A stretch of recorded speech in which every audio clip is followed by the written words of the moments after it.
Assalamualaikum warahmatullahi wabarakatuh. Waalaikumsalam warahmatullahi wabarakatuh.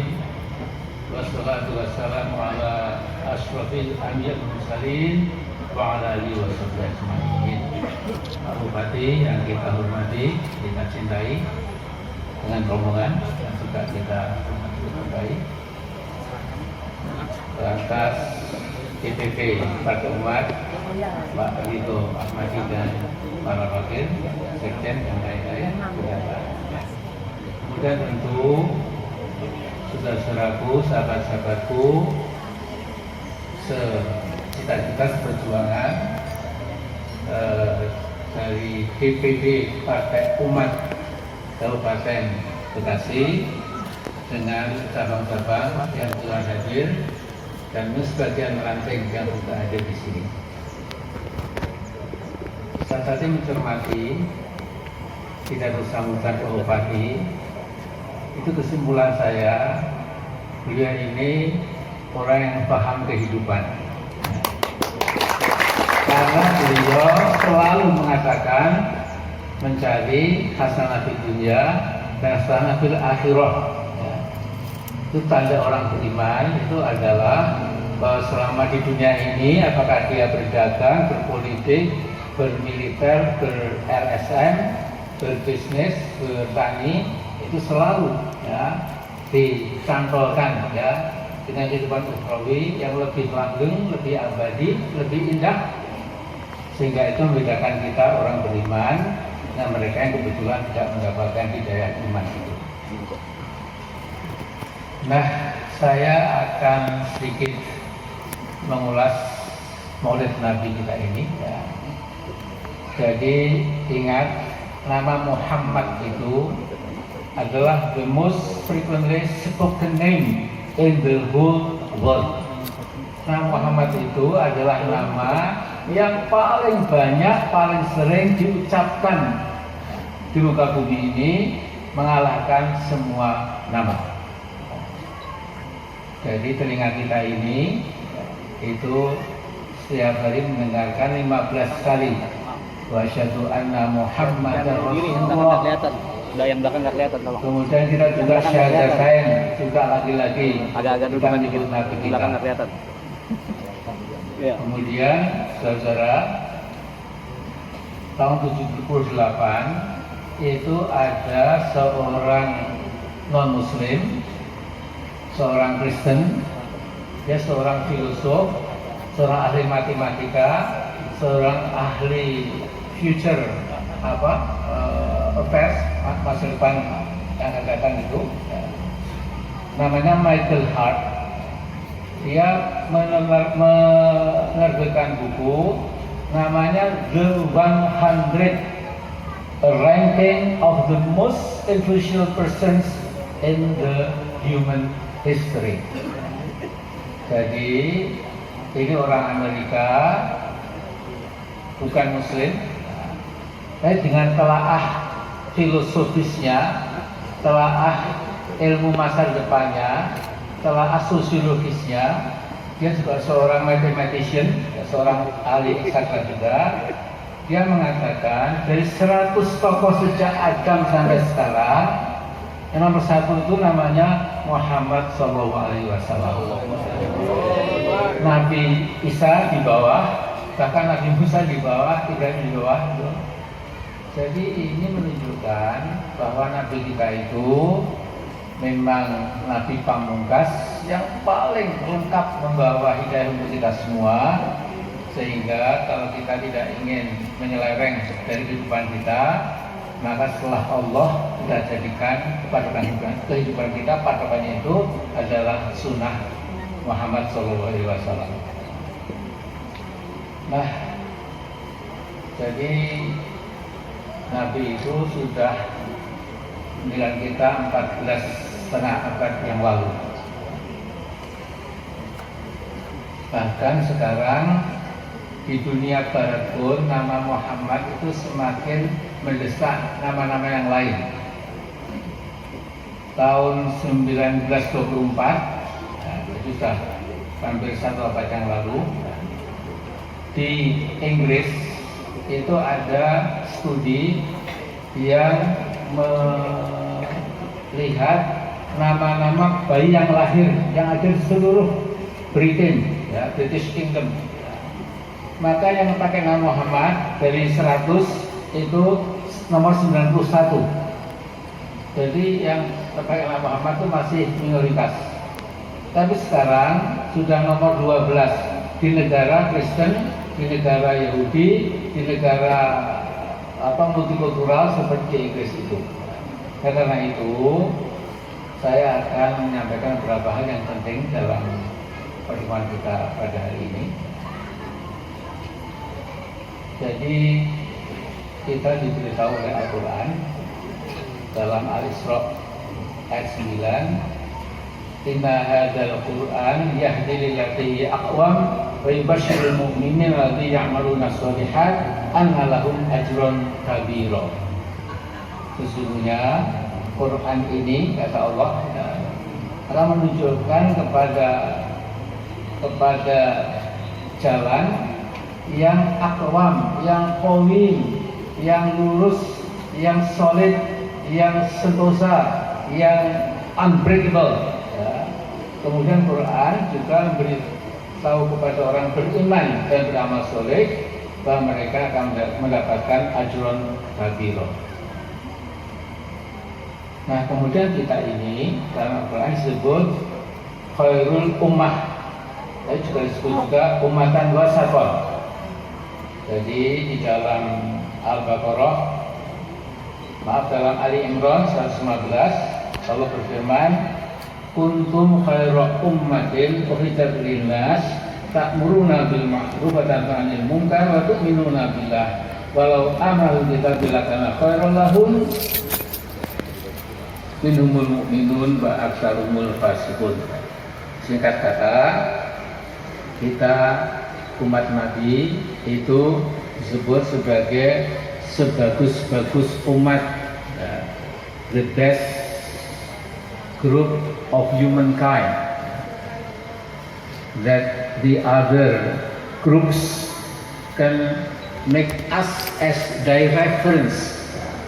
Jadi kita ini teorinya ya, walaupun prakteknya masih agak jauh ya, tapi at least teori Al-Quran itu kita ini sebagus-bagus umat yang dapat jadikan rujukan, referensi bagaimana mengelola kehidupan yang baik, yang etis, yang bermoral dan lain-lain.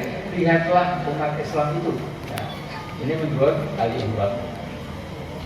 Kemudian menurut Al-Baqarah 143, sebagian kita sudah hafal, wa kadzalika ja'alnakum ummatan wasatan litakunu syuhada'a 'alan nas wa yakuna rasulu 'alaikum syahida. Demikianlah kami Allah menjadikan kamu sebagai umat pertengahan, ya, the middle group of the whole humankind, di tengah-tengah masyarakat manusia itu, agar supaya kamu menjadi syuhada, saksi bagi umat manusia yang lain, dan juga sang Rasul akan menjadi saksi bagi dirinya semua. Nah, saya bisa memberikan khutbah atau ceramah Maulid Nabi ini agak lama, tapi saya akan ambil sesingkat-singkatnya. Apalagi yang di tengah kita sudah populer. Jadi hampir semua ulama menyepakati bahwa Nabi kita itu Sallallahu Alaihi Wasallam mewariskan kita itu pada 4 akhlak. Al-akhlak al-mahmudah, bukan al-akhlak al-mazmumah. Jadi akhlak yang terpuji, bukan terkutuk atau yang yang buruk. Kita sudah hafal, yaitu SATF, Sidik, Amanah, Tabligh, Fadhlah. Nah, sekarang yang terjadi itu sepertinya bukan yang ideal tadi. Yang tadi itu lawannya asyiddu, itu al-kidbu, yaitu makin meluasnya kebohongan, makin entengnya rakyat dibuli oleh perbohongan itu, entah dari penguasa maupun dari siapapun, sehingga yang terjadi sekarang ini bukan hanya kejujuran seperti anjuran Nabi, tapi kebohongan. Jadi orang itu enteng sekali berbohong. Sekarang ini yang ramai apa? PCR itu ya. PCR. Lupa namanya. PCR. Ada dua menteri ya, yang sesungguhnya pekerjaannya bukan di batu-batan, dia bergerak di tambang batu bara. Ya. Tiba-tiba lantas mendirikan namanya saya sudah lupa. Ya. Saya tahu tentu ya. Kalau saya tunjukkan kan agak vulgar ya. Tetapi ini bohongnya itu enak sekali. Loh, kami membuat PC itu untuk akses sosial, kita nggak mendapat untung. Nah, ini katakan seperti ini. Jadi gini ya, saudara sekalian, kalau seorang itu berbohong again and again and again, akhirnya lama-lama pasti tidak akan mempan lagi. Kemudian al-amanah itu memegang teguh amanat penderitaan rakyat, yaitu pemimpin mestinya apa? Penderitaan rakyat harus diatasi apa? Tapi kemudian al-amanah itu sudah menjadi al-khiyanah, pengkhianatan kepada bangsanya, kepada prinsip Pancasila, kepada agama, kepada segala hal yang mestinya menjadi panutan bangsa yang beragama ini. Itu yang ketiga, itu tabligh, ya, tapi menyampaikan. Jadi kalau yang bagus katakan bagus, yang buruk katakan buruk. Ya. Tapi yang terjadi adalah al-kitman, penyembunyian. Jadi pemimpin itu bisa roboh kalau sekitarnya itu tidak pernah mengatakan apa adanya. Jadi dulu saya ingat Pak Harto itu dulu hampir turun setelah 5 kali jabatan sudah 25 tahun itu sudah mau turun. Saya tahu persis karena saya paham sekali waktu itu. Ya. Dan kemudian ada seorang menteri yang penjelasannya luar biasa, sehingga katanya Bapak Presiden, saya sudah berkelana dari Aceh sampai Papua. Ternyata bangsa ini masih ingin Bapak jadi presiden lagi. Nah, kelemahan orang itu kalau dipuji, ya, kemudian bisa lupa. Ya. Nah, kemudian dia mau lagi. Setelah yang ke-6 kali pun mau turun, didatang lagi orang ini.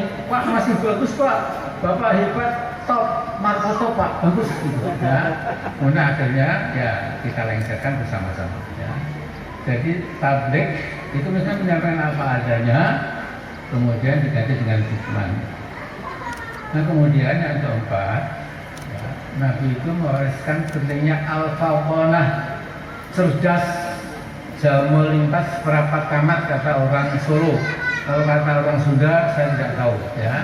Jadi cepat membaca keadaan, tidak usah seluruh, bisa mengetahui 25% cerita, sudah bisa ambil kesimpulan dan benar karena fawqanah. Tapi yang terjadi sekarang ini al-baladah. Jadi baladah ya berdu itu to be stupid, to be idiotic. Ya. Jadi idiot, jadi goblok, maaf agak kasar ya. Jadi dungu, kata orang dulu, jadi dungu, ya. Dan dengan kedunguan itu kemudian tentu membawa bangsa ini ke arah yang lebih parah lagi. Nah, jadi saudara-saudara sekalian,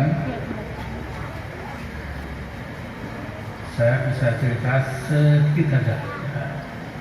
Ini mengenai kezaliman di negara kita ini sudah hampir tidak ketulungan lagi, sudah hopeless and helpless. Bayangkan 80% daratan, lahan, ya, lahan daratan kita itu, ya, 80% sudah bukan milik bangsa kita lagi. Ini kan karena rezim yang berkuasa dari masa ke masa itu memang begini. Ya. Kalau begini kan, tapi ini ada videonya ya. Jadi maksud saya miring gitu, ya. Ini luar biasa, tidak paham. Kemudian bagaimana sekarang ini saya katakan ada semacam the corporate coup d'etat, korporasi, kudeta oligarki, di mana demokrasi sudah dikubur, nggak ada lagi ya, soalnya cuak ya, hanya mau bohong lagi ya. Tapi bangsa kita ini makin terpuruk ke dasar samudera kemiskinan, pengangguran, kelemahan ya. Ini yang akan kita stop bersama-sama, partai umat dan partai-partai lain yang sejajar dengan kita. Jadi tadi itu sambutan Pak Bupati itu hebat. Ya. Jadi menyerahkan kita 8 kursi ke berapapun ya. Saya kemudian jangan lupa ya, tidak mungkin partai umat sendirian bisa memikul beban yang sangat berat. Kita harus bekerja sama dengan anak bangsa yang impiannya, yang harapannya, yang kewajibannya, yang pendek kata keagungannya merubah negeri ini menjadi negara yang lebih adil, lebih makmur. Insya Allah badatun thayyibatun wa rabbun ghafur. Nah, jadi saya contohkan, kita ini kalau bersatu itu memang luar biasa kuatnya. Ya. Saya bukan analis, saya bukan wartawan, saya bukan teoris atau berteori, ya.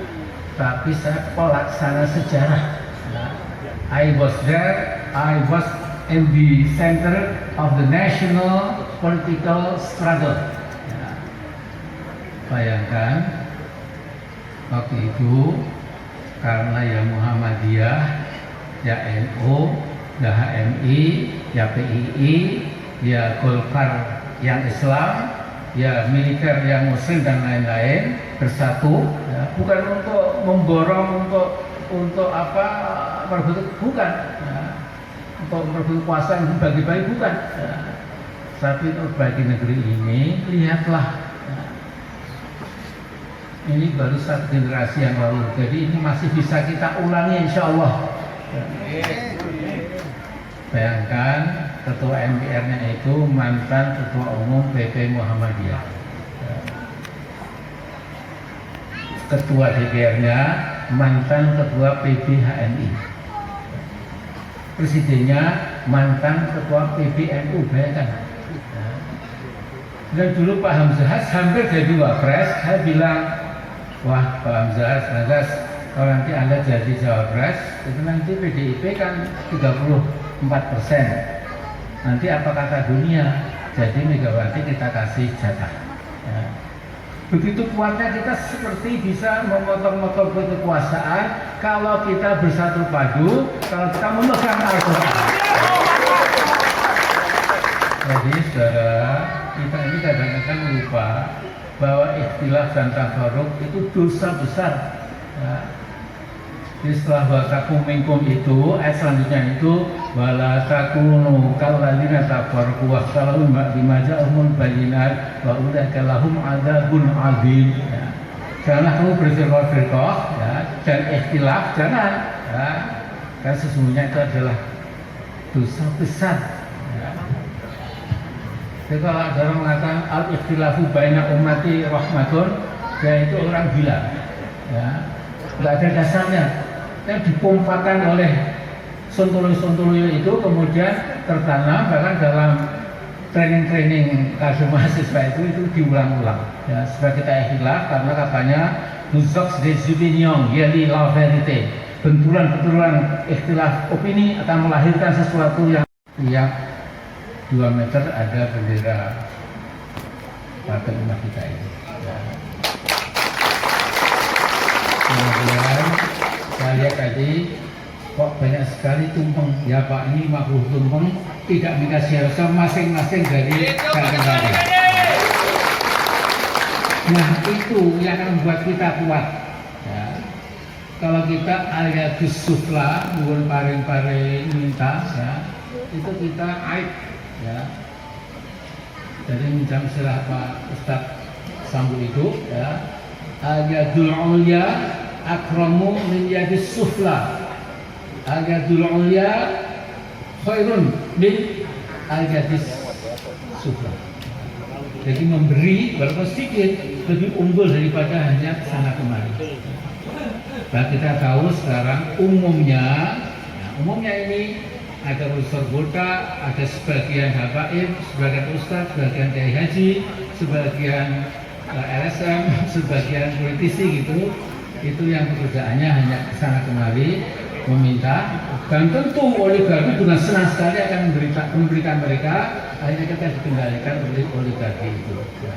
Ini sesuatu yang tidak boleh sama sekali, dan insya Allah saudara-saudaraku, kata umat, kita tidak akan target muluk-muluk. Ya. Yang penting kalau Anda kerja keras, ikhlas bersama-sama, nanti Allah akan memberikan ma'unahnya. Amin. Nasrun minallah, ya, memberikan kemudahan buat kita semuanya. Nah, khusus untuk Bekasi, terus saja kita sungguh-sungguh. Saya sudah mendengar 8 kursi, bisa awas kalau cuma 4 kursi. Nanti ketua DPD kita jeler nanti, ya. Jadi saya berdoa saja. Semua tergantung pada kita. Kalau Anda bekerja sungguh-sungguh, dan jangan lupa kita tidak bisa sendirian, kita perlu bekerjasama dengan anak bangsa, dan insya Allah lebih kurang sama dan sebangun, lebih kurang. Kalau soal persis nggak mungkin. Dengan perjuangan pada umat itu tegakkan keadilan, injak, kempeskan, kalahkan kezaliman itu. Assalamualaikum warahmatullahi wabarakatuh.